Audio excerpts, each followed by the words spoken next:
and welcome to Youth Assembly. How you all doing? Well, it's another edition of Youth Assembly, and today we are tackling insecurity, the increasing rate of insecurity in Nigeria. When I say we're tackling, it's both of us, Mr. Celestine. Sure. All right, Mr. Celestine Ibe is a security specialist, and he is well known and very efficient in his field. And we hope to get a lot of details on how to end this insecurity in Nigeria. Professor Solutions. You ready? Sure. Please, thanks for having me here. All right, good to have you once again. We've had you before. My name is Sylvia Ishebe. Stay tuned and please feel free to drop your comments and contribution. If you have questions, please do ask and we will answer over the course of the show. Okay, so one of the fundamental human rights of the people in any given state is the right to security. And insecurity in any country can be said to be a hindrance to the growth and development of the country if care is not taken. Now we see in Nigeria the increasing rate of insecurity with kidnappings here and there, people not safe anymore in their homes, robberies, and so on, even governors getting attacked. Now, how do we get a lasting solution to this problem of insecurity in Nigeria? That is one question we intend to ask today. So security, they say, is a pillar upon which every nation is built. And if there is no security, I don't know what else we're doing. But the state at which Nigeria is, with so many states having issues here and here, pockets of insecurity, and especially in the Northeast, and even governors getting attacked. What do you think is responsible for these high rates that we're witnessing at this point? Oh, wow. I think you're asking what is responsible for those insecurity? Mm-hmm. It's lack of engagement. How do you mean? You know, we have, we are not focusing on priorities. The priority of every government is dependent on the vibrancy of its youth. And youth do not get involved in anything that is government initiated programs, except they are being engaged. And of course, if you want to look at the those perpetrating the insecurity across, but they are youth. They are not the old men. Mm-hmm. You know. So if you have or any occasion where you have old men involved, it's maybe to provide ideas and so on and so forth. They are not physically in the field. So it's actually the youth. And when you don't engage them at the right time, you know, they grow into something else. And you know whatever the youth want to do, they do it very well. Mm. You know, so that's what I see. I see that the what is responsible is actually lack of engagement of government, you know, with the youth. But over the years, we've seen different solutions coming up with the change of the service chiefs, different projects going on, even for the youths, like you said. And so what in particular is wrong when it comes to where it is coming from, where this insecurity is coming from? In the Northeast, we see bombings happening, we see kidnapping of school children. And recently we saw in the news that one of the fathers of one of the kidnapped children, the students from Kaduna actually died of a heart attack. And so that is disheartening. But what can be done at this point to nip the bud? Okay, I'll tell you something. You have a report that someone died of heart attack. Mm-hmm. When you had invested in something, what are you expecting? Returns on your investment, right? You know, you've invested in your child's education and the rest of them. And then many a times people go out of their ways to, you know, borrow you money to see that their children get to school.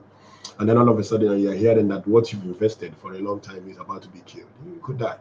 You know, so that's what I'm saying here is let's understand the priority I actually meant from the beginning. Education is the key for the success of every nation. And youth they go to school, and when they come out, many of them are not engaged.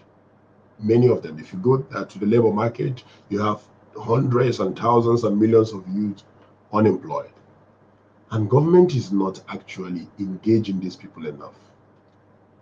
Now we also have on the same street lot of uneducated youth who are not also engaged with anything. We don't see them in artisanship, we don't see them in any professional, you know, craft or whatever. And they're roaming the street. And in that same society, they see people who have who are living, a very bogus and flamboyant and gorgeous lifestyle, and so on and so forth, and they want to belong. What do you think they are going to do? But is that a solution? That is not a It's solution. not a But we see solution, but interventions what do you? happening from the part of the government. But at this point, where we are right now, we need a quick solution. Do you We think actually there is going to be, but solution? if we keep Quick pouring, one. if we keep pouring a new wine into an old bottle, it doesn't make any difference. You understand what I'm trying to say? Let's take a good look in our security structure. Is it actually how the structure is supposed to be for any nation that wants to survive? Do you understand? Why is the vibrancy of the youth in the security structure? Let's look at it. The thing is, if you ask me to, to suggest, because of course, whatever we do, the television or radios are actually suggestions. Yes. I would say that we can take away politics from anything we want to do. This is a country that belongs to all of us. No matter who emerges as the president is the president of the country. In fact, I have this language that anyone who comes as a governor, as a president, as local government chairman, or whatever, whichever political party you emerge from, it becomes immaterial as long as you've emerged. What the people want to see is the dividends of that particular work you are there to do. Do you understand what I'm trying to say? Now, if we can collectively come together and understand that we have a nation to save, then we're making headway. But if somebody have to say there is an assailant arrested in this region, and that assailant is expected to be prosecuted and is shielded, and in another region a similar criminal element is arrested, and you're clamoring for a proper prosecution and possibly taking a drastic action, definitely you are politicizing it. I love the governor of Kaduna State. He was very plain. He said, I think we had engaged enough. We had tried to negotiate. We have even, at some point, if you remember, he said, we paid to stop killing. But right now, he's too strong and said, we are not going to negotiate. And just take, for example, a Fulani man, quoting him directly, who is surviving with having to sell a cattle, maybe a cow or so, and make about 200,000, 300,000 naira in a year, and today can get someone and within few minutes make 5 million naira. You expect that he will just go back to 200,000 naira in a year when he can make 5 million naira in one day? So we have to come out. So that is why we're even looking at this, because it seems like kidnapping has become a thriving business. It's actually is a business. Yes, and looking at where it has gotten you wouldn't like to be involved. No way. Why? Tell me why. No way, because it is not moral. If you have a bomb blast in this complex, will you stay here? Of course not. So what happens? Your peace is terrorized. Exactly. Well, sorry, that's by the way. It changes the state of the nation. Good. And what can be done? Let me tell you this. I try to, I listen to even people in authority, and the way they respond to issues is actually not the way to respond. The president of a country will come out to tell the nation the way he wants to go, and they will understand. But we have had so many people come to represent the president. President say this, president say that. When it backfires, it's not the president that gave the directive. If it works, then president did, and the rest of it. President have to take a drive and say, this is the way we want this country to go. Then everybody will understand it. And if anything goes wrong, we now hold the president responsible. But in this country today, there is nobody to hold responsible. Well, we have the service chiefs also who have come up with a plan to look at the structure of the Nigerian army and see how they can make it effective and more efficient towards a fight against insecurity. How best do you think they can go about this to ensure that the fight can be better than what has happened in it? I wish them well. The last time I was in this station, I told you that with the caliber of people selected for that job, I think they can do well. But the point is that if they continue to do or use the same pattern or formula their predecessors used, they may not really make much difference. like you see, I am maybe there is something you still have not understood here. First, I told you about engagement, right? There should be sufficient engagement across board, starting from the grassroots. These people who are committing this crime are part of our society. We know them. They live amongst us. How efficient are we with community policing? How are we involving the youth in that program? How are we involving the women in that program? Most of the women stay home. They know who crosses, who has questionable character or the other, because they are mothers. They have watched people from a distance. We have the youth who mingles with their friends, and they know who is good and who is bad. How well are we engaging those people to be able to provide intelligence for the security forces? You see what I'm talking about? I'm talking about engagement. Now, how well are we also integrating people into activities? We need hands in the security, in our security forces. Today, the government may not accept it, but the security is overstretched, and they are overwhelmed. You have IPOB in the south, in the north, what do you call it, in the southeast. You have Boko Haram, in the northeast. Now you have banditry in the middle, north central, northwest, and so on and so forth. You now have other criminalities, armed robbery, and the rest of them. Look at those who are now doing more of the rituals, killing young women and the rest of them to make money in the name of Yahoo. I don't even believe there's anything called Yahoo, because there is no white man anywhere who is ready to give you money. What are you going to do to convince the person? They're actually, killing people and doing sacrifices and rituals with the people, they are victims, and they are emerging every day. Why? Because there is no enough engagement. I need to let every Nigerian know that we can start to teach people about moral standard when they were young. Today, where are our families? Are we not losing values? The mother is away, the father is away, in the name of looking for money to satisfy the family. Who teaches the child? So the role of the family. That's what I'm saying. So right from grassroots, when I say grassroots, I mean grassroots. Now, if nobody can do your thing your way, yes, nobody will ever do your thing your way. Nobody will teach your child the way you want. Now, if you hand over your child to a nanny or a maid, a child training a child, what you get, the resultant effect is whatever you see is what you get. A nanny is like an old woman, more or less. They are the ones who do the job of nannies. They are grandmothers. Grandmothers, if you want to, yeah, of course. If you drop your child with his or her grandmother, what do you think the child will come out like? Because the grandmothers don't stand strong. They are very petty. So what am I saying? Moral is taught from home. And the earlier we know this, the earlier we begin the fight from grassroots. And it's getting too late for us. Today, everybody wants money. Why? Even in the security sector, everyone is looking for promotion where his salary will be increased. The passion that drives the work is no more there.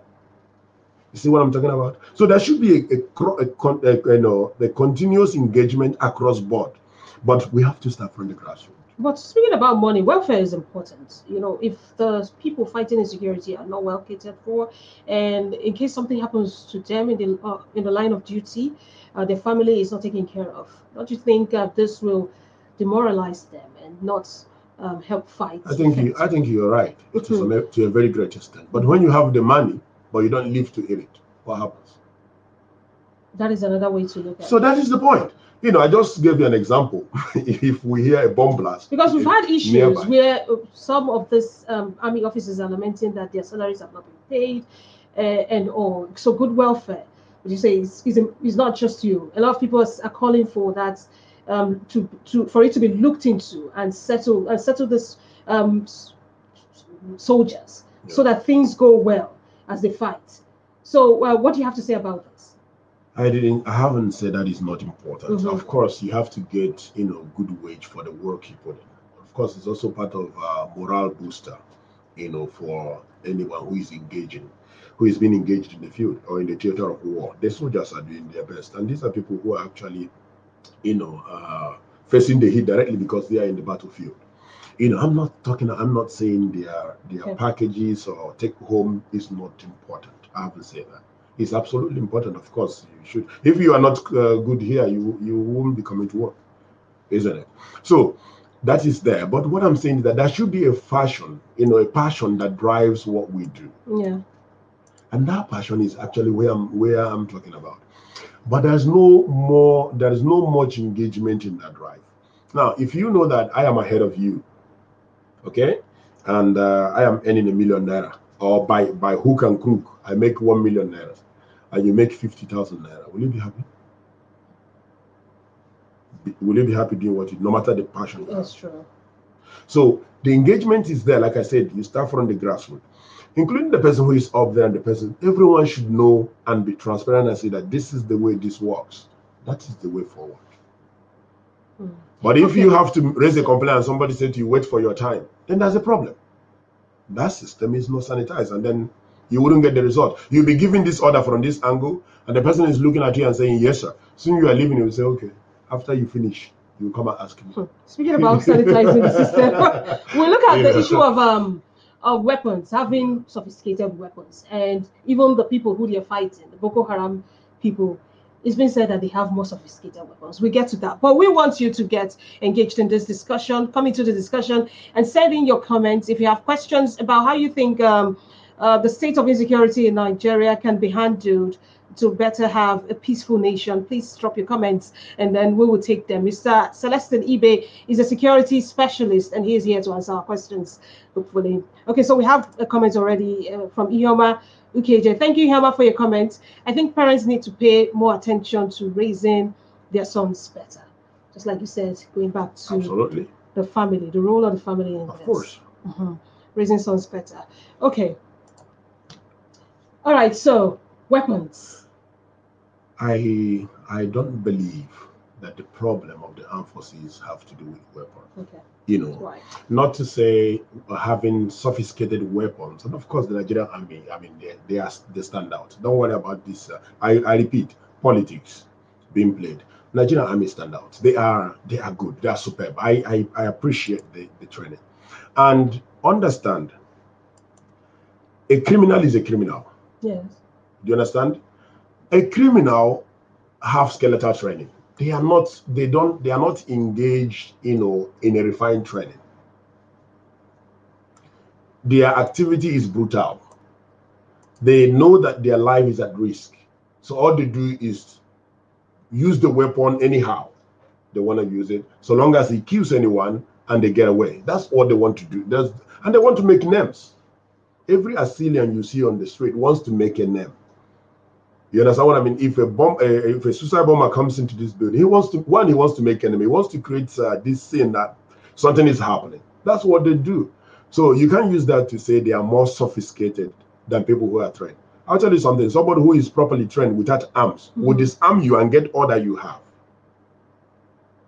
So the truth is, I have heard people talk about that, and they say the soldiers don't have more, they are not sophisticated like the Assyrians and the rest. I try to disabuse the mind of people. That is not how it is.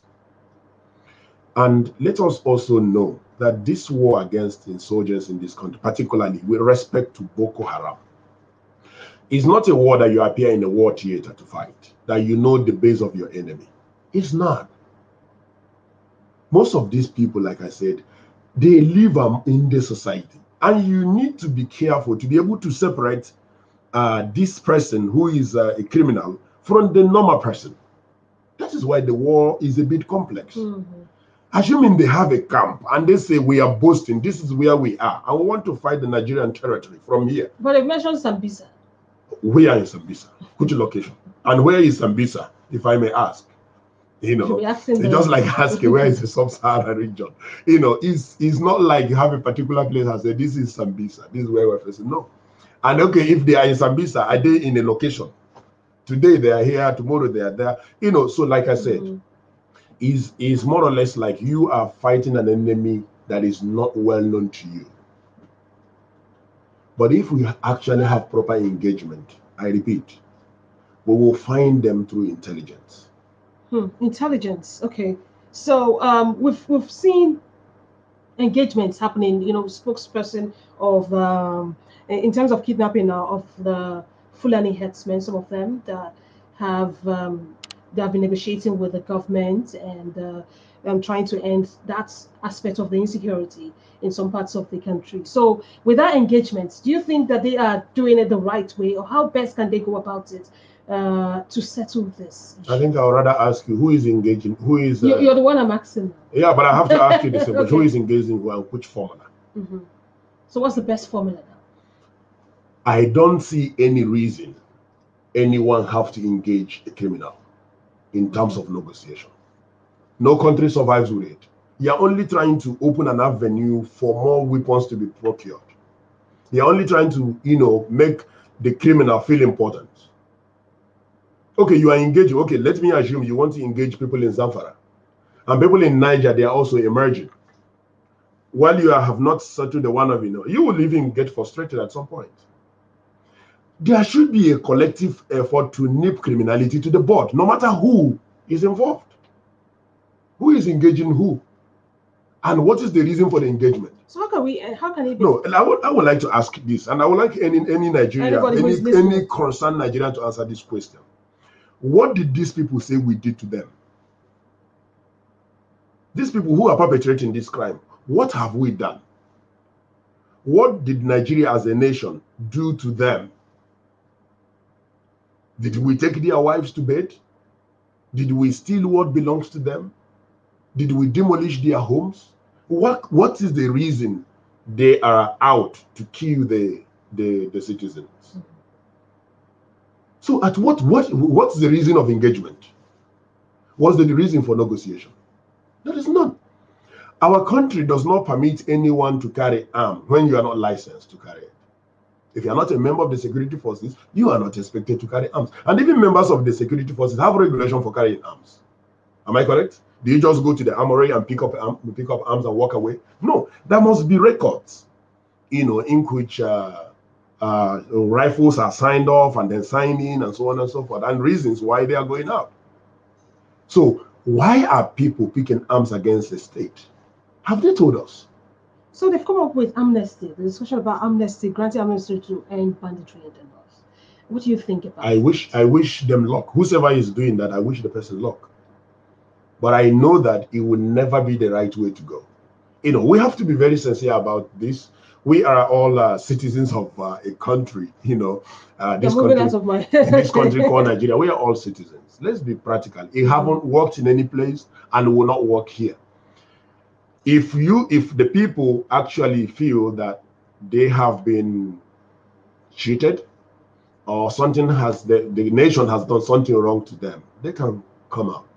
Do they have states? Do they belong to a particular state? Start from the local. Meet your, councillors. They have councillors, or what do you call them? Before you get to the local government, they have ward, council chairmen and so on and so forth. Meet, engage them. Let there be a traces of, trying to say, this is where we try to pour out our grievances, but we were not listened. No one listened to us. We didn't have that record. So at what point now would they emerge and then looking for national attention? That is where so if the government at any arm have decided to engage to negotiate, I don't see that as any right step. And if that happens, then you are also encouraging that another group from another region will emerge. You will come to negotiate. Another group from another region. So we'll keep, and that's the reason why we're having bottles of trouble here, and many more are coming. But the way forward, like you said, of course, we are being frank here. This is that I think you say it's click Nigeria, but I think this should be a frank talk. The truth is, we need to eliminate politics from this, and then we need to do proper engagement. Proper engagement and remove politics. That is what Mr. Celestine Ibe, a security specialist, is saying this morning as we look at how to tackle insecurity in the increasing rate of insecurity in Nigeria. More comments. Iyama says the government needs to arrest the sponsors of the terror attacks for insecurity to end. There should be no sacred cows. What do you say to that I think she agrees with you. Exactly. She agrees with you. Thank you, Hilma, for your comments. Okay, so if you have any comments, you can send in. And to all of you who are listening via our website, www.clickniger.net, thank you for your time. And do share this video and let people know about this and find solutions with us. We are all Nigerians, just like Mr. Ibe said. It's a collective effort. Whatever idea you have, you can drop it at the comment section. And if you have questions, ask. We'll engage you at the comment section. Okay, so finally, before we go, so the 2023 election is coming. Already there are talks about it, that the rate of insecurity in Nigeria can actually affect the election, especially when the governor of Benue State was attacked. And so he came up to say it, and then some other governor actually mentioned it. So how do you think this will happen, and what can we do to stop it from happening? As it's threatening our elections now. We haven't lived to see 2022, and you're talking about 2023 elections. You need to be alive to be able to conduct elections. You need to have, a secured society to have a free movement of electoral materials and also engaging people. You need to actually have, a peaceful society to organize perfect campaigns, and then have free movement across the state. The truth is this: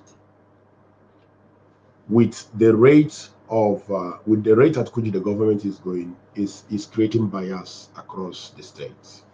So many people feel in this country today, so many people feel they don't belong anymore. And I repeat, that is due to lack of proper engagement. Do you understand? Now, people are beginning to declare republic to themselves. Will you be praying? How will you be talking about election of 2023 when some people are in 2021 declaring republic to themselves? Some are telling you we don't belong to this country anymore. We want to create Odudua. The other one says he wants to create Biafra Republic. The Middle Belt, they want to create a government at the center and the rest of them. How would that work? I repeat, recently I think it was early late last week that you had the spokesperson of the president, Greba Shehu, and on this hard talk, and he said something. He was attacking the fellow Buba also. Speaking about personality and the rest of them. We should focus more on what we have to do, much more than attack on individuals. Everyone have to be very objective. We have the right to say whatever we want to say, but that's not what the Nigerians want to see. The Nigerian man, the common man on the street, wants to drive his car or enter a vehicle from Kaduna to Abuja without fear. They want to leave Abuja and go to Mina without fear. That's what they want from the government. But if the government is not providing security for the citizenry, then that government is actually not working. It's just like parents in the home, unable to provide food for the children. What do you think the children will say about you? They will see that you are not the right parent. You are not doing what you're supposed to do. And whatever the child does, of course, in quote, yes. But whatever the child does, anyone could calculate it to being, pushed from the circumstances around him or her. And anyone in the recent will see it as an abuse, isn't it? So what the people want is security. My dear, you need to buy a car and drive on the street, on the road with it. Am I correct? Yeah, but you are not sure. You park your car in the premises before you finish from your studio and go down, the car is missing, and you don't even have traces. Now, some people are even scared of staying in their homes at certain times. I'm just telling you. You drove to I mean in the broad daylight. You drove to your office, and then you finish from the studio, pick your bag, and you want to enter your car, and you begin to imagine. This was like I parked it here. No. Maybe I parked I've seen people that when they come out and their car is missing, they actually look for the car. That is actually the situation. So the point is this: everybody wants to feel secure. Safe, yes. isn't it? And it's actually the work of government to provide security. Now, back to where I talked about engagement. If I am happy with my country, I make contribution for its sovereignty. Do you understand what I'm saying? Have you heard even from your text messages and the rest of that? See people send you text messages, come and get up your clear your tax, or this, or if you don't do failure to do this, you'll be doing this. Yeah, they send it often, and the rest of them. Of course, they are even seeing that you're probably paying tax. That's why they are sending you, because those who don't pay tax, they don't have their numbers to even send the messages to come, right? Have anyone taken time? It's just like we have the road safety, trying to inspect your vehicles and check whether they are in order, but they don't check the route you apply in those vehicles. How many recommendations have they made to ask to make sure the road is fixed before checking your cars? They check your cars, but they didn't check the road. You get my point? So how many times have those people asked, what welfare you have to even pay the tax? And the tax being paid, is it being utilized to fix the things that you are supposed to use that will make you happy to get involved? If you look at it, some people will argue that it is not their job. It is different systems working independently, and then when you put everything together, you have a good system. So the rest of it is not responsible for you. The rest of it, I'm not saying it's their job to build road, but their recommendations and pressure to fix the road can make a difference, because that's their job. Road safety. They didn't say vehicle safety. They look at the name. Road, as the name implies, road safety. They didn't say vehicle safety. If you want to do a vehicle inspection, give it to the VIO. So related to insecurity. That's exactly what I'm saying. So lasting solution to insecurity. So I will use my exact words. Yes. The government have to do enough in engaging the youth. They have to do this proper engagement. Now let's look at the number of our security. That will even help you. How many policemen do we have in the country? The country is rated to have the population of over 200 million, and you have less than half a million police or personnel to police the states.